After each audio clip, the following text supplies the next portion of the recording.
ইমামুল আউয়ালিন আল আখিরিন বাহরে সদকা রহমাতাল লিল আলামিন সদওয়াজুদ রহমাতাল লিল আলামিন মসজিদে ও শুধু আমারো জমি। চিৎকার মেরে বলুন আল্লাহু আকবার।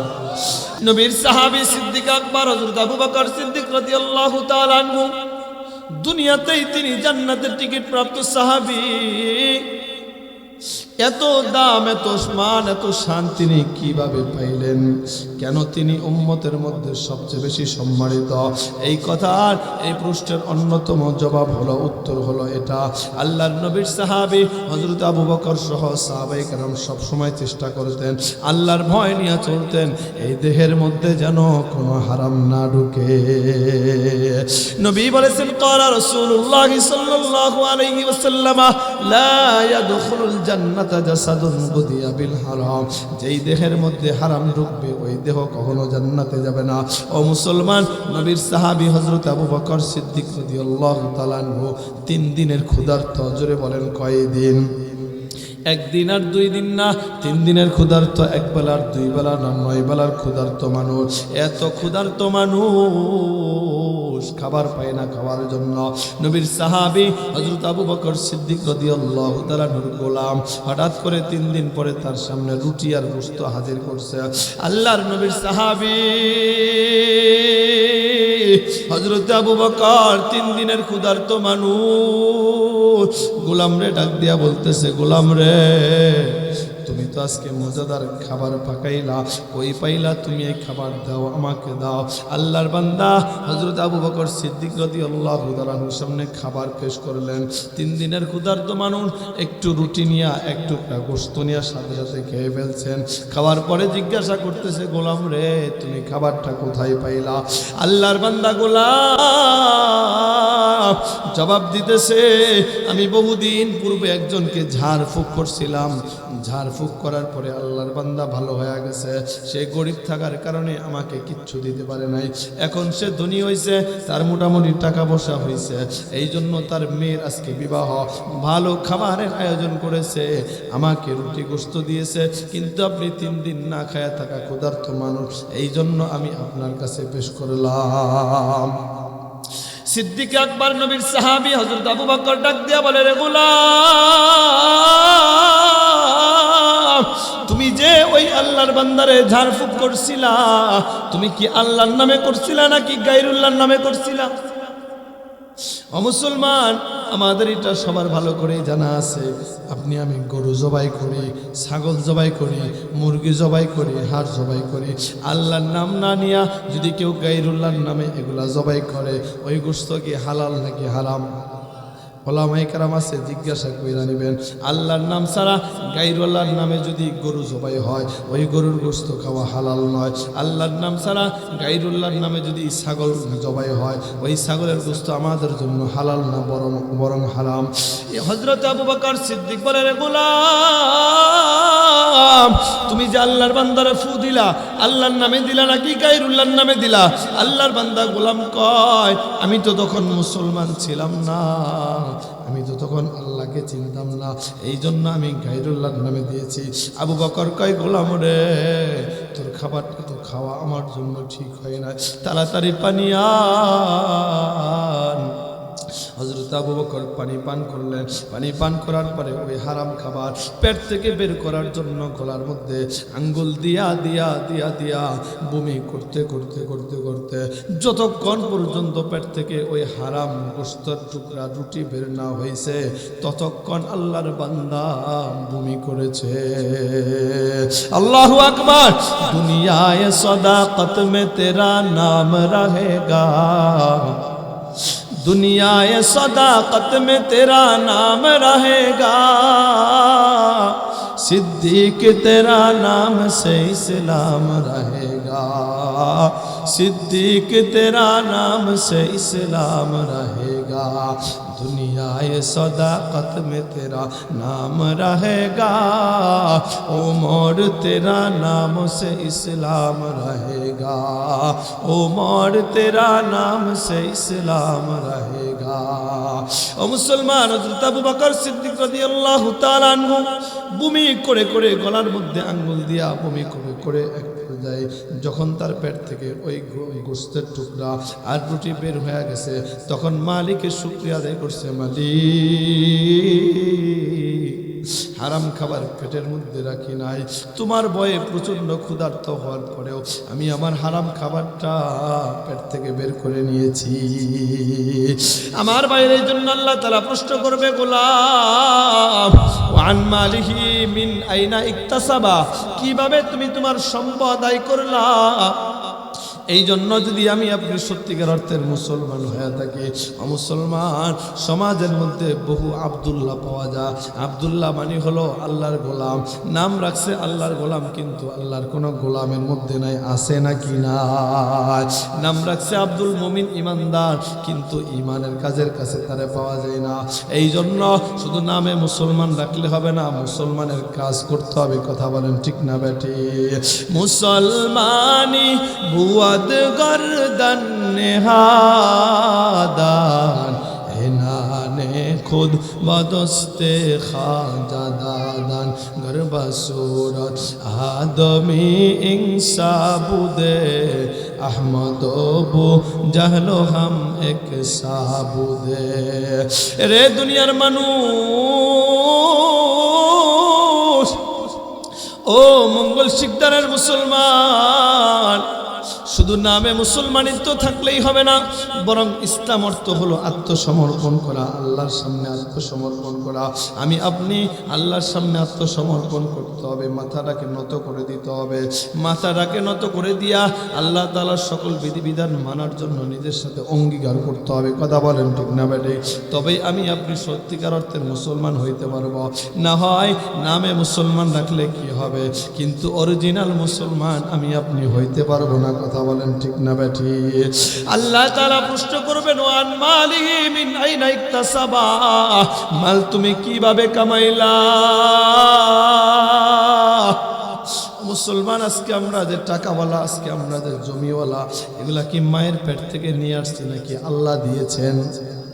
আরো জোরে বলেন, কে দিয়েছেন? আল্লাহর নবী সাল্লাল্লাহু আলাইহি ওয়াসাল্লামের হাদিস থেকে জানা যায়, মুসলমানরা যত কবিরা গুনাহ করে, কবিরা গুনার মধ্যে নিকৃষ্ট দুইটা কবিরা গুনাহ আছে। কয়টা? আরো জোরে।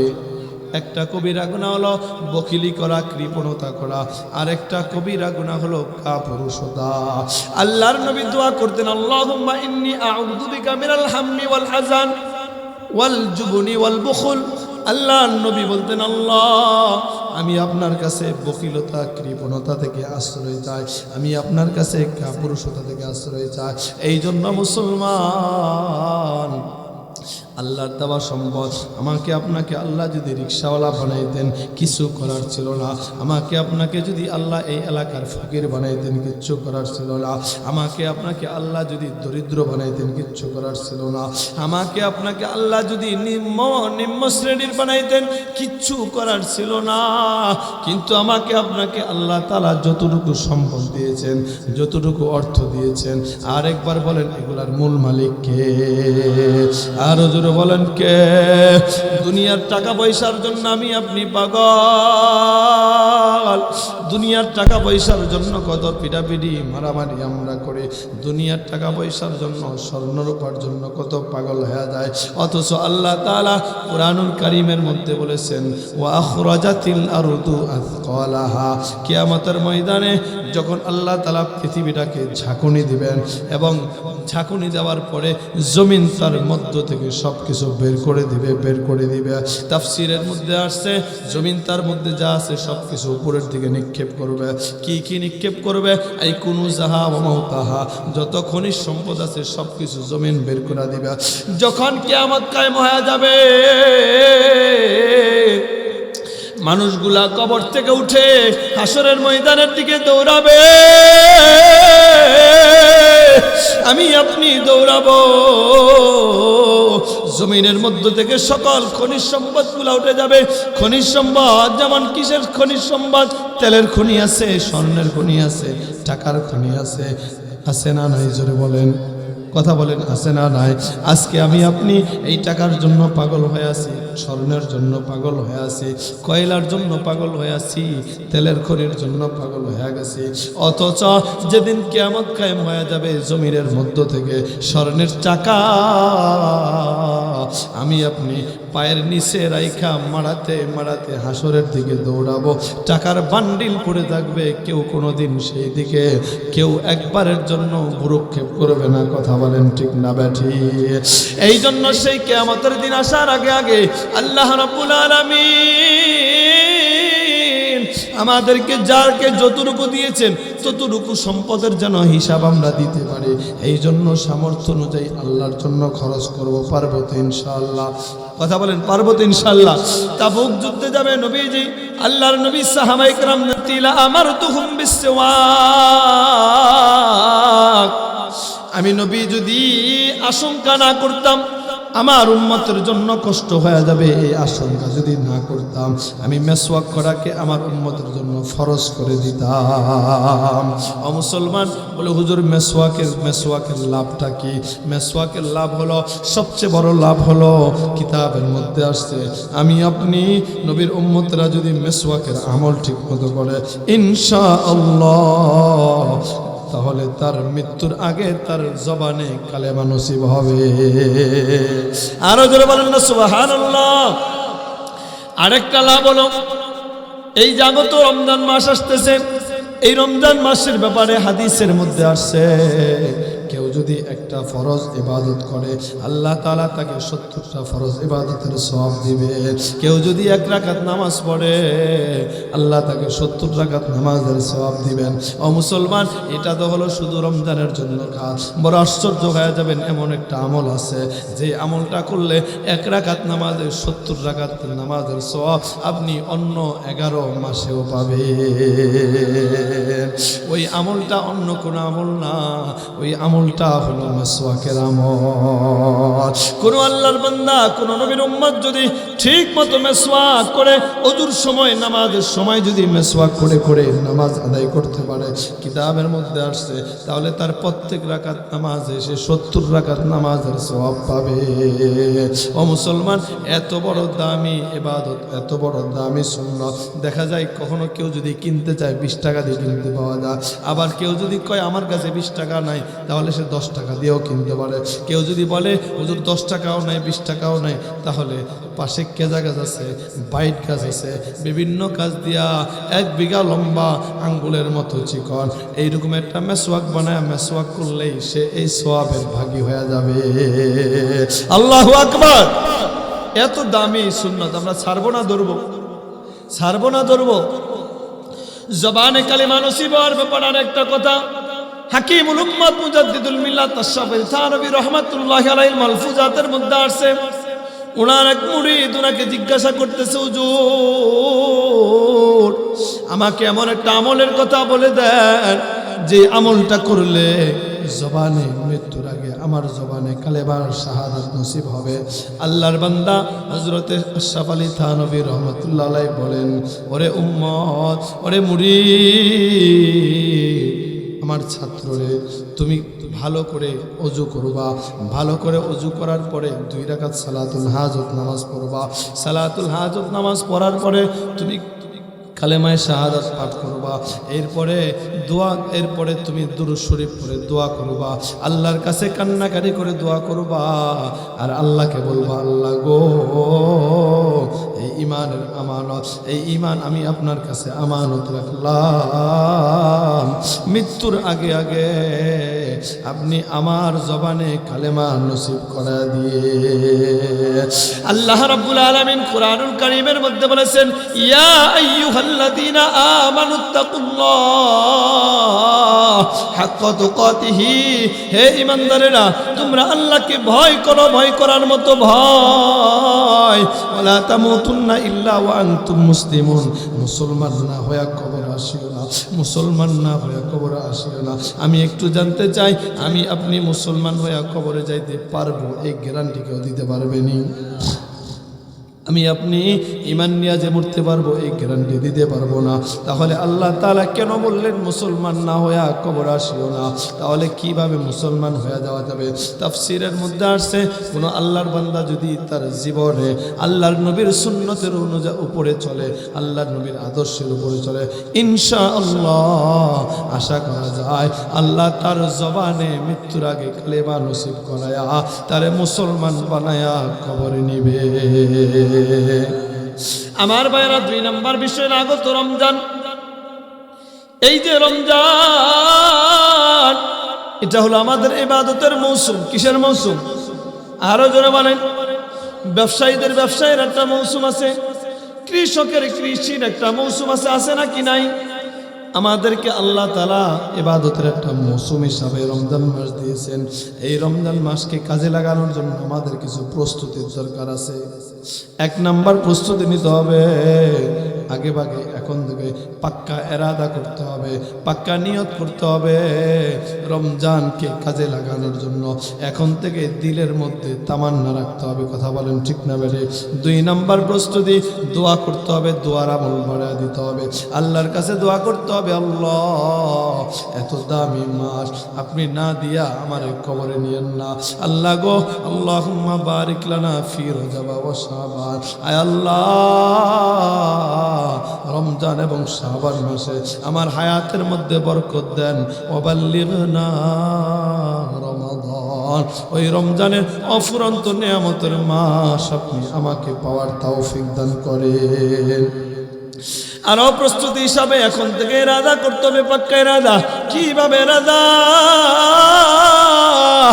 এখন থেকে আরো বেশ কিছুদিন পরে, আনুমানিক 20-25 দিন পরে রমজান মাস শুরু হয়ে যাবে। রমজান মাস শুরু হওয়ার আগে এখন থেকে ইরাদা নিতে হবে, আমি আমার রমজান মাসটাকে সুন্দরভাবে ইবাদতের মধ্যে কাটানোর জন্য এখন থেকে আমার প্রস্তুতি শুরু করে দিতে হবে। যেমন কি প্রস্তুতি? রমজানের মধ্যে যেমন আমাদের কেনাকাটার একটা ব্যাপার স্যাপার থাকে, বাজার সদাইয়ের একটা ব্যাপার স্যাপার থাকে, এই সমস্ত কাজগুলা এই শাবান মাসের মধ্যে আমরা সেরে ফেলবো, যাতে করে এই কেনাকাটা বাজার সদাই করতে গিয়া রমজান মাসে ইবাদতের মধ্যে ঝামেলা না হয়। কথা বলেন ঠিক নেই? আর যদি সম্ভব হয় আগে ভাগে ইতিকাফের নিয়ত করে রাখি, আগে ভাগে ইতিকাফের নিয়ত করে রাখি, শেষের 10 দিন আমরা ইতিকাফ করব। কেন ইতিকাফ করব? নবীজি তার হায়াতে, নবীজি তার জীবনে কখনো তিনি ইতিকাফ মিস করেন নাই। একবার হাদিসের মধ্যে পাওয়া যায় নবীজি অসুস্থতার কারণে একবার মনে হয় মিস হয়েছে, কিন্তু নবীজি তার সারা জীবন ইতিকাফ করেছেন। ও মুসলমান, ইতিকাফ করলে আরো বড় একটা লাভ হলো, এই মাস, এই রমজান মাস দামি হওয়ার পিছনে অন্যতম কারণ হলো কোরআন এই মাসে আল্লাহ নাজিল করেছেন। আর এই যেই রাতে আল্লাহ তাআলা কোরআন নাজিল করেছেন, ওই রাতটা হলো রমজান মাসের রাত, লাস্টের 10 দিনের বেজর রাতের মধ্যে যেই কোনো একটা। এই জন্য আমি আপনি যদি ইতিকাফে বসার নিয়ত এখন থেকেই করতে পারি, রমজানটাকে কাজে লাগানোর জন্য এখন থেকে যদি ফিকির শুরু করে দেয়, রমজানের কেনাকাটাগুলা যদি আগে ভাগেই করে নেই, আশা করা যায় রমজানে আমরা ইবাদতে কাটাইতে পারবো।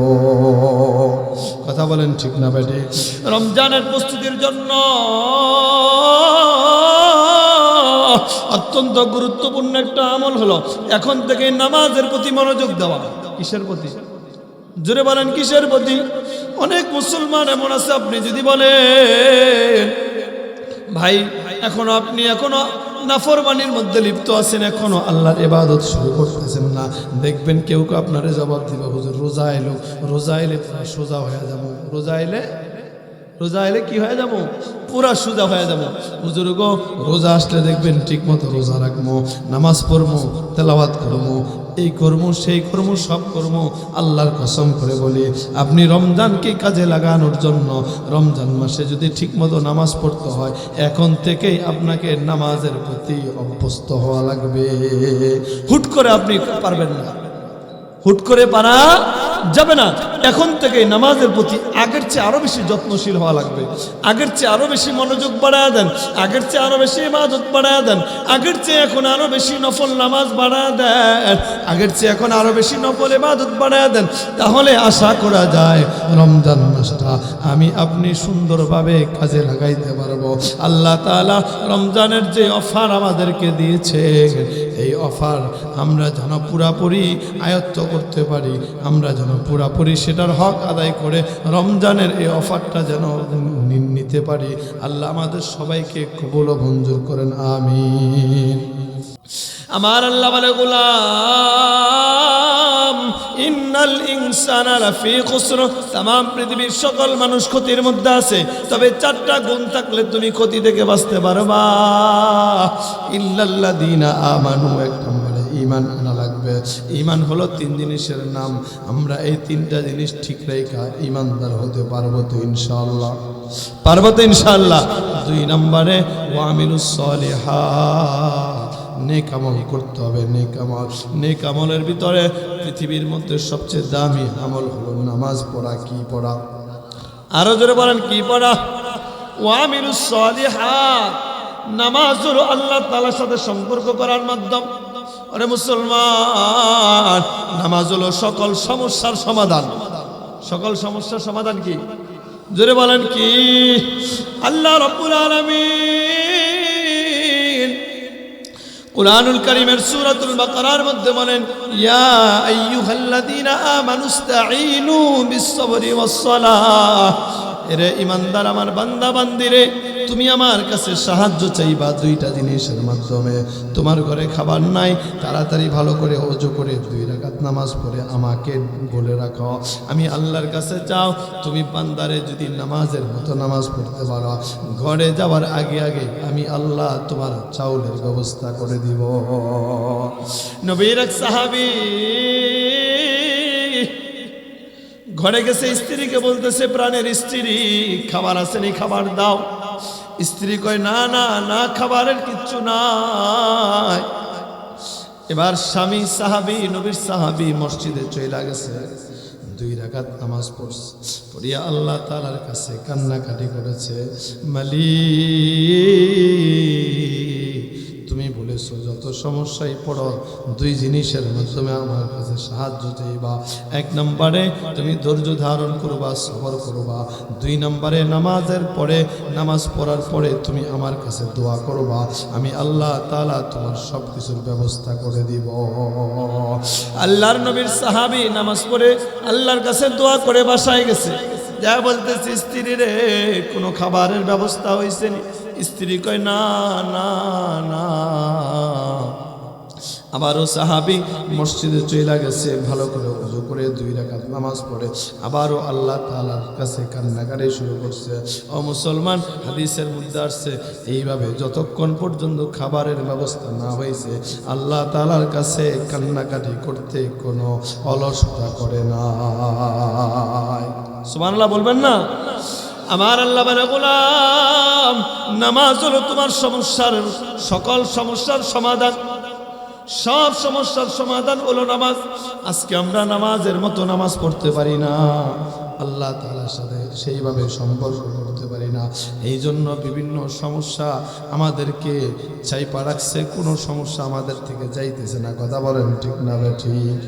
আমার ভাইয়েরা, ওয়া আমিলুস সালিহাত, নামাজ নেক আমলের মধ্যে সর্বোত্তম ইবাদত হলো নামাজ। আমরা করব তো ইনশাআল্লাহ? কি বলেন, করব তো ইনশাআল্লাহ? আল্লাহ বলছে পৃথিবীর সকল মানুষ ক্ষতির মধ্যে আছে, তবে তবে 4টা গুণ থাকলে সে ক্ষতি থেকে বাঁচতে পারবে। বলেন তো কয় গুণ? আরো জোরে বলেন, কয় গুণ? 4 গুণ। 1 নম্বর হলো ইল্লাল্লাযীনা আমানু, ইমানদার হতে হবে। 2 নম্বরে ওয়া আমিলুস সালিহাত, নেক আমল করতে হবে। 3 নম্বরে ওয়াতাওয়াসাউ বিল হাক্কি, একে অপরকে সত্যের উপদেশ দিতে হবে। 4 নম্বরে ওয়াতাওয়াসাউ বিস সবরি, একে অপরকে সবরের উপদেশ দিতে হবে। এই 4 গুণ অর্জন করলে আল্লাহ বলে তুমি ক্ষতি থেকে বাঁচতে পারবে। আমরা কি চাই ক্ষতি থেকে বাঁচতে? কি বলেন, চাই? চাই। মায়ার নবী রাহমাতুল্লিল আলামিন হাদিসের মধ্যে জানিয়ে দিয়েছেন। আপনারা বিরক্ত হচ্ছেন? আর একটু কি চলবে? আমি আমার নির্ধারিত বিষয় অনেক কথা যতটুকু পারি বলবো আর কি ইনশাআল্লাহ। এরপরে সর্বশেষে আপনাদের সাথে 10 মিনিট, এই যে আগত রমজান, শাবান মাস চলতেছে, রমজান কত বড় মাস, এটাকে কিভাবে কাজে লাগানো দরকার, রমজানকে কাজে লাগানোর জন্য কিভাবে প্রস্তুতি নেওয়ার দরকার, এই ব্যাপারে 10 মিনিট আপনাদেরকে ইনশাল্লাহ বলবো। একটু ধৈর্য সহকারে বসতে হবে। আখেরি মুনাজাত দিয়ে আমরা যাব ইনশাআল্লাহ। সবাইকে কবুল করেন, আমিন। মায়ার নবী রাহমাতুল্লিল আলামিন হাদিসের মধ্যে জানিয়ে দিয়েছেন, আদ-দুনিয়া মালউনাতুন মালউনুন ফিহা, দুনিয়াটা হলো অভিশপ্ত, দুনিয়ার মধ্যে যা কিছু আছে সবই অভিশপ্ত। আল্লাহর নবী বলেন, উম্মত, এই দুনিয়া কইরা তুমি পাগল হয়ে আছো, দুনিয়াটা হলো অভিশপ্ত, দুনিয়ার মধ্যে যা কিছু আছে সবই অভিশপ্ত। উম্মতের আরে এই দুনিয়ার অভিশাপ থেকে যদি তুমি বাঁচতে চাও, তোমাকে গুণ অর্জন করতে হবে 4টা। কয়টা? আরো জোরে। 4 গুণ অর্জন করলে আল্লাহ সূরাতুল আসরের মধ্যে বলেছেন তুমি ক্ষতি থেকে বাঁচতে পারবা। নবী বলতেছে 4 গুণ অর্জন করলে তুমি দুনিয়ার অভিশাপ থেকে বাঁচতে পারবা। আমি একটু জানতে চাই, অভিশাপ কি ভালো জিনিস নাকি খারাপ জিনিস? আরো জোরে বলেন, ভালো না খারাপ? অভিশাপ দেওয়া যাবে না, অভিশাপ। নবীর এক হাদিস মনে পড়েছে, আল্লাহর নবীর সাহাবী হযরত আবু হুরায়রা রাদিয়াল্লাহু তাআলা আনহু বলেন, সামিতু রাসূলুল্লাহ সাল্লাল্লাহু আলাইহি ওয়াসাল্লাম ইয়াকুল, আমি নবীর থেকে একটা হাদিস শুনেছি। কি হাদিস? আল্লাহর নবীর সাহাবী বলেন, হযরত আবু হুরায়রা বলেন, নবী আমাদেরকে বলেছেন, কানা রাজুলান মিন বানি ইসরাঈল, বনি ইসরাঈলের 2টা যুবক ছিল, যেই 2জন বন্ধু ছিল, একে অপরের সাথে বন্ধুত্বের সম্পর্ক ছিল। এই 2 যুবকের মধ্যে এক যুবক সবসময় ইবাদত বন্দেগী করত, সবসময় আল্লাহর ইবাদত করত। আরেকজনের সবসময় ইবাদত করত না, বরং সবসময় আল্লাহ তাআলার নাফরমানি করত। একজনের সবসময় ইবাদত করত, আরেকজনের সবসময় নাফরমানি করত। আল্লাহর নবী বলেন, 2 বন্ধুর মধ্যে যেই বন্ধু সবসময় ইবাদত বন্দেগী করত, ওই বন্ধু নাফরমান বন্ধুকে সবসময় বুঝাইতো, এরে বন্ধু কেন এত নাফরমানি করস, আল্লাহর দিকে ফিরাই, আল্লাহর দিকে ফিরাই, সব নারামি ফারামি ছাইরা দে। না না না, তার বন্ধু কোনো কথা শুনে না।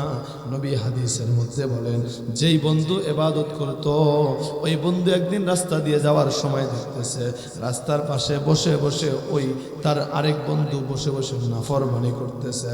নাফরমানি করতে দেইকা ওই ইবাদতকার বন্ধুটার মেজাজ বড় খারাপ হয়ে গেছে। তারে বলতেছে, তোরা আমি এত বুঝাইলাম, দুনিয়া ছেড়ে তুই আমি চলে যাব, তোরে আমি এত বুঝাই কিন্তু তুই নাফরমানি ছাড়স না। এক পর্যায়ে ওই বন্ধু বলতেছে, তুই তোর কাম কর, আমার এত জ্ঞান দিতে আসিস না। কি বলেন, এই রোগ আমাদের সমাজে আছে নাকি নাই? এক পোলা উল্টা পাল্টা করে, আপনি যদি তারে বলেন বাবা এগুলা করিও না, কয় আপনি আপনার পথে যান, কি করবো না করবো সেটা আমার ব্যাপার। কি বলেন? বলেনি? বলেনি? 2 বন্ধুর মধ্যে নাফরমান বলতে বলতেছে, যা যা যা,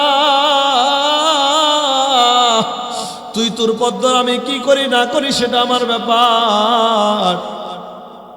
এবার যে বন্ধু ইবাদত করতো, সেই বন্ধুর মেজাজ খারাপ হয়ে গেছে। কয় দেখিস, তুই কোনোদিন আল্লাহর কাছে ক্ষমা পাইবি না, তোর আমি অভিশাপ দিয়া দিলাম, তোরে আল্লাহ ক্ষমা করবে না, কোনোদিন তুই জান্নাতে যাইতে পারবি না, তোর অভিশাপ দিয়া দিলাম। এরপরে নবী বলেন, কিছুদিন পরে 2 বন্ধু দুনিয়াতে চলে গেছে, দুনিয়া থেকে বিদায় নিয়ে গেছে।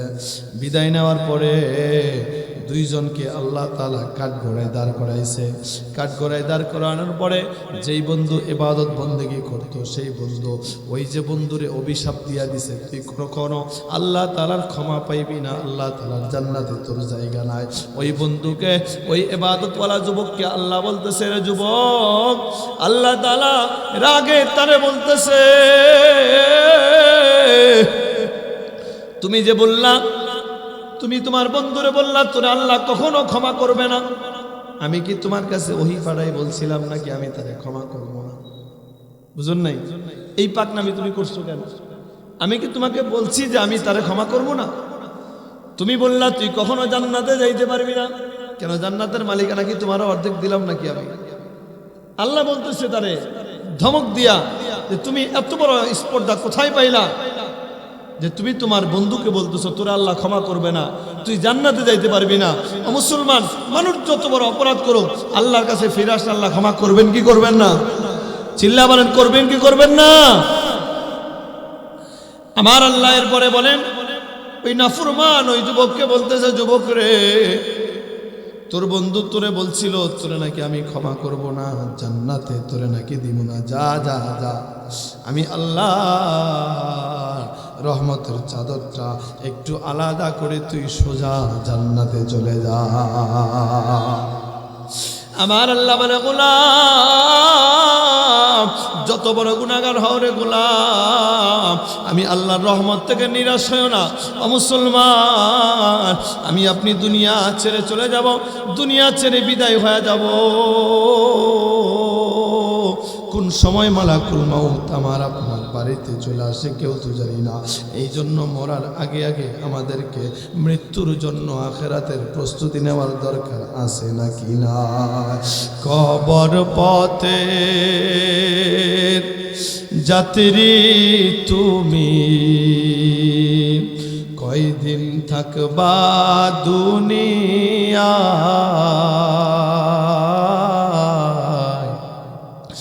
আজরাইল তো তোমার পিছে ঘুরছে সর্বদা, আজরাইল তো তোমার পিছে ঘুরছে সর্বদা। কবর যে এক কঠিন মাকাম,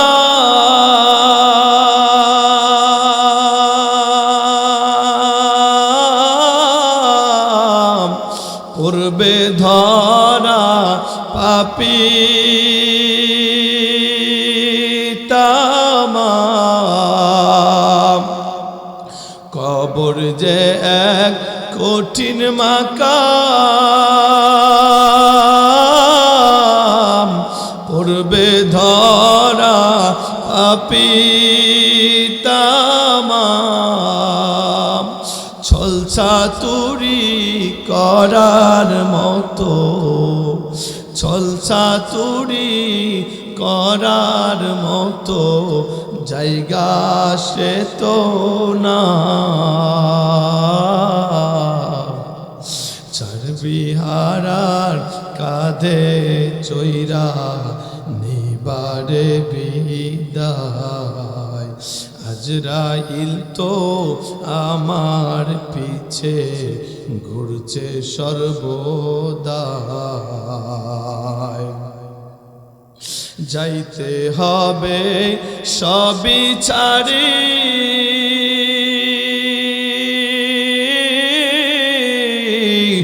কবর যে তোর আসল বাড়ি, যেতে হবে সবই ছাড়ি, কবর যে তোর আসল বাড়ি। কয়দিন করবি বাহাদুরি, কয়দিন করবা জমিদারি, এই যে দুনিয়া।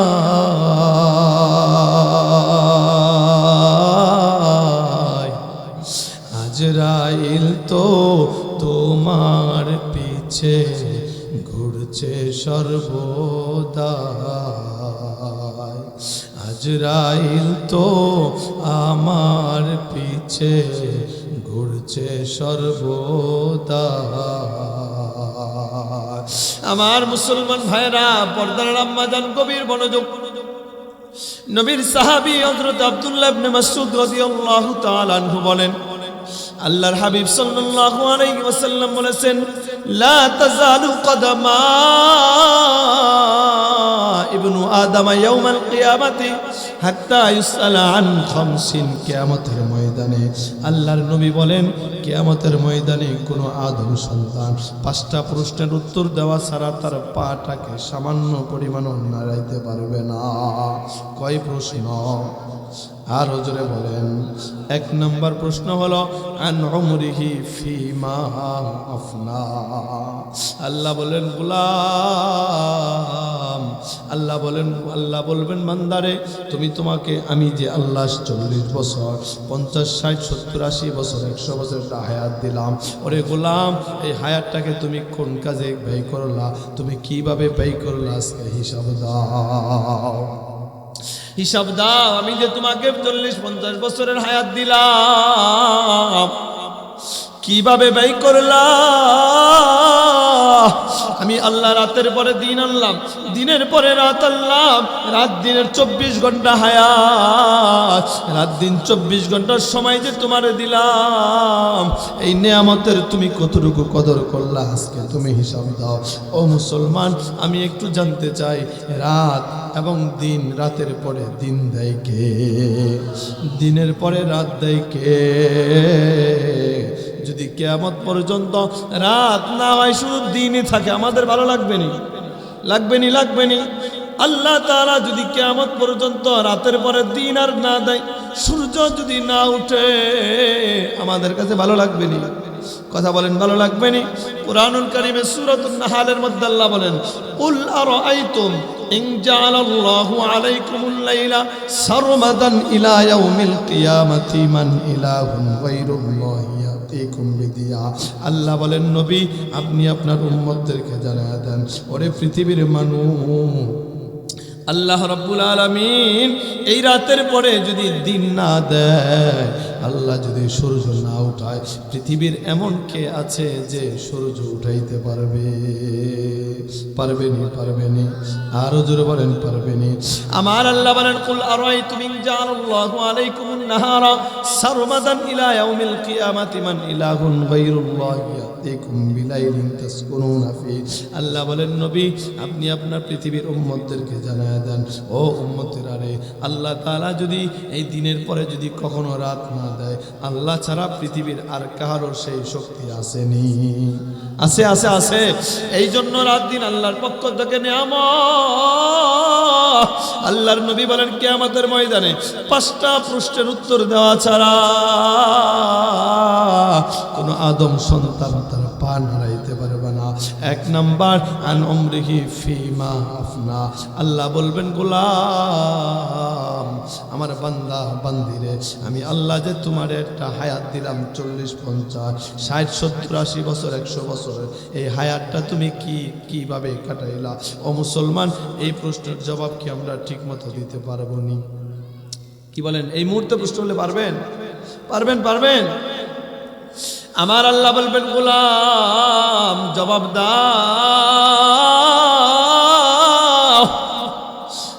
দাও, তুমি তোমার আয়াতটা কিভাবে লাগাইলা? আরে মুসলমান, শ্রেষ্ঠ নবীর উম্মত হায়াত পাইবে কম, কিন্তু নবী হাদিসের মধ্যে জানায়া দেন, শেষ নবীর উম্মত অন্য সকল নবীর উম্মতের আগে জান্নাতে চলে যাবে। কেন কিভাবে?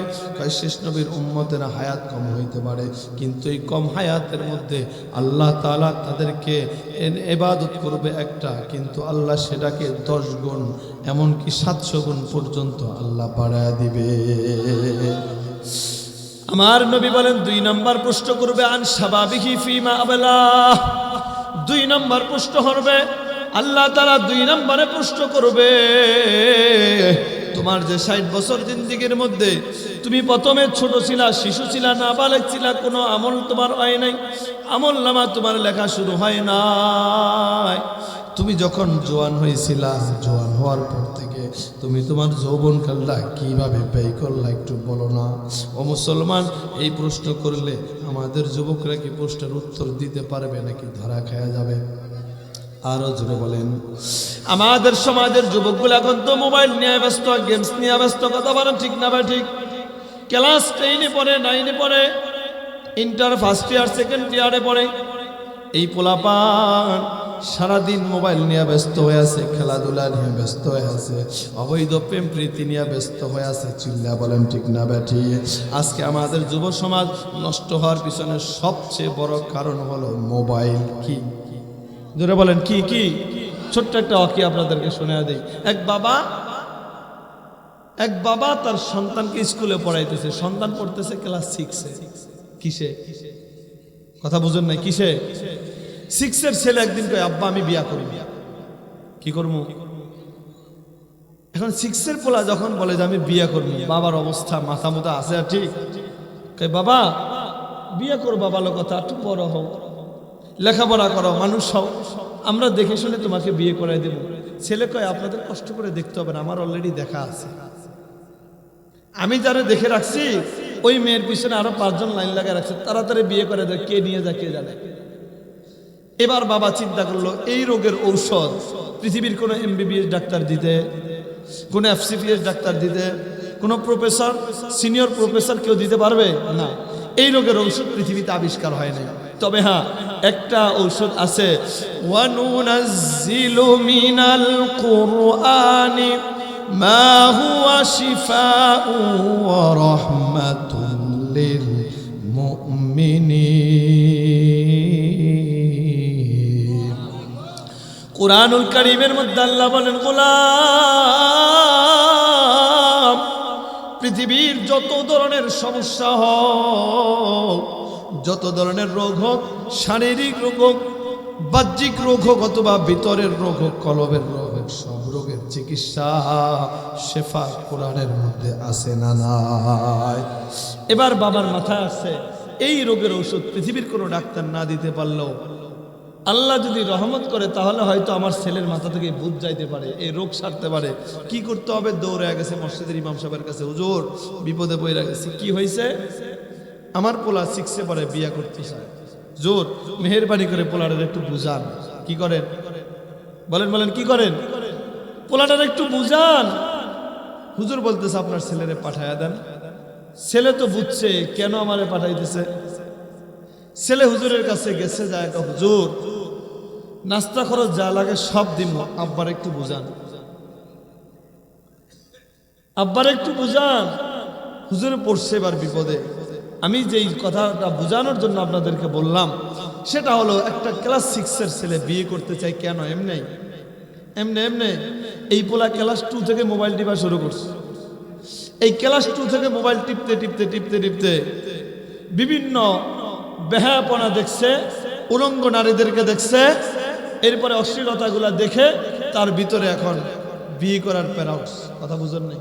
কথা ঠিক না ঠিক? ও মুসলমান, এই যুব সমাজ নষ্ট হওয়ার পিছনে সবচেয়ে বড় দায়ী কি? মোবাইল। এই মোবাইলের চেয়ে বড় দায়ী হলো বাবা মা। কি বলেন? বিভিন্ন সময় আমাদেরকে বলা হয়, হুজুর বহু চেষ্টা করি, পোলাপান ভাত খায় না, এই জন্য মোবাইল চালায় রাখলে ভাত খায়। আমাদের বাচ্চাগুলা আন্ডাতে ফুটে ফায়ের হারে না, লেদা থাকতে শিশু বাচ্চা, দুধের বাচ্চা, তারে মোবাইল দেখায় দেখায় খাওয়াইতে হয়। ঠিক নেই? কথা বলেন না কেন? কেন আপনি এইভাবে করলেন কেন? আরে ওর ক্ষুধা লাগলে ঠিকই খাবে, আপনি সরান মোবাইল। এই ছেলের দুধ খাওয়ার থেকে কোলে থাকতে যখন মোবাইল দেখা শুরু করছে, এই পোলা ক্লাস 5-এ 6-এ 8-এ 9-এ 10-এ পড়লে এর থেকে আপনি মোবাইল নিতে পারবেন? কোনোভাবে সম্ভব? আপনারা প্রয়োজনে জবাই করে দিবে, তারপরে সে মোবাইল ছাড়বে না। কথা বলেন ঠিক নেই? আমার ভাইয়েরা, মুরব্বী বাবাজিরা, পর্দার আম্মা জান, আল্লাহ রাব্বুল আলামিন 2 নম্বরে প্রশ্ন করবেন, ওয়া আন শাবাবিহি ফিমা আবলা। আল্লাহর নবী বলেন, উম্মত, আল্লাহ তাআলা 2 নম্বরে প্রশ্ন করবেন, তুমি তোমার যৌবনকালটা কোন কাজে ব্যয় করলা? ও মুসলমান, আমার আপনাকে আল্লাহ তাআলা যে হায়াতটা দেন, এই হায়াতের মধ্যে যৌবনকালটা হলো স্পেশাল।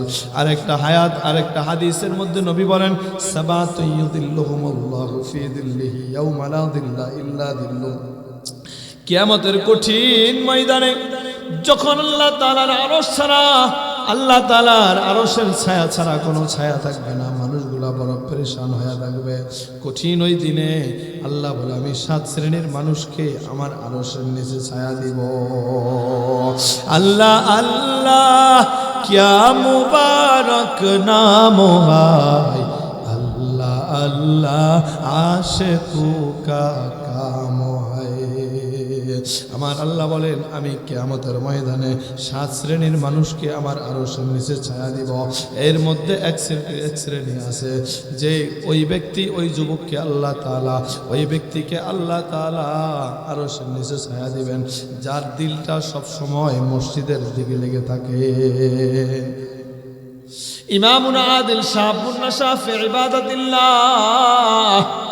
এক শ্রেণী হলো ওই যুবক যে তার যৌবনকাল আল্লাহর ইবাদতে কাটায়। ইবাদতে ওরে যুবক, তোমাকে তোমার মা কতদিন পর্যন্ত প্রায় 9 থেকে 10 মাস তোমাকে গর্ভে ধারণ করেছে, বড় কষ্ট করে তোমাকে বড় করেছে। বাবা তোমাকে তোমার জন্য ঘুম হারাম করেছে। তোমার বাবা তোমার মা তুমি যখন দুনিয়ায় আসছিলা, আসার পরে ছোট থেকেই তোমাকে বহু কষ্ট করে লালন পালন করে বড় করেছে। আজকে তুমি ক্লাস 8-এ পড়ো, ক্লাস 9-এ পড়ো, ক্লাস 10-এ পড়ো। আজকে তুমি অবৈধ সম্পর্ক করিয়া একটা মেয়ের সাথে তুমি সম্পর্ক করিয়া সমাজের মধ্যে এই যে বদনাম কামাইলা। আমাকে বলেন তো দেখি, যেই সন্তান এইরকম কোনো অঘটন ঘটায় ওই সন্তানের বাবা মার ইজ্জত সমাজে বাড়ে নাকি কমে? অন্যায় করেছে সন্তান কিন্তু অপমানিত হতে হয় বাবার। অন্যায় করেছে মেয়ে কিন্তু অপমানিত লাঞ্ছিত হয় বাবা মার। ওরে যুবক ভাই, যুবতী বোন, আমি তোমাদেরকে একটু বলে যাই, তোমার বাবা মা কি এই জন্য কষ্ট করে তোমাকে বড় করেছে? তোমার বাবা মা তোমাকে এত কষ্ট করে বড় করেছে, তোমার দ্বারা তাদের সম্মান বাড়বে। আজকে তুমি অবৈধ সম্পর্ক করিয়া তুমি যে তোমার বাবা মার মুখে যে তুমি চুনকালি মাখলা, মনে রাখবা আল্লাহর কাঠগড়ায় তোমাকে দাঁড়াতে হবে। আল্লাহ রাব্বুল আলামিন 2 নম্বরে প্রশ্ন করবে আন শাবাবিহি ফিমা আবলা। তুমি তোমার যৌবনকালটা কিভাবে তুমি কাটাইলা? 3 নম্বরে আল্লাহ প্রশ্ন করবে ওয়ান মালিহি মিন আইনা ইকতাসাবা। তুমি যে সম্পদগুলা কামাইলা কিভাবে কামাইলা? আল্লাহ বলবেন গোলাম, হালাল ভাবে কামাইলা নাকি হারাম ভাবে কামাইলা? তুমি কি মাথার ঘাম পায়ে ফেলে ব্যবসা করে কামাইলা নাকি তুমি সুদের কারবার করে কামাইলা? তুমি কি রিক্সা চালায় কামাইলা নাকি তুমি জুলুম করিয়া কামাইলা? তুমি যে মালগুলা কামাইলা, সম্পদগুলা বানাইলা, এই সম্পদগুলা কি তুমি হালাল ভাবে কামাইলা নাকি হারাম ভাবে কামাইলা? আজকে আমি আল্লাহর কাছে জবাব দাও। কথা বলেন ঠিক না বেটি?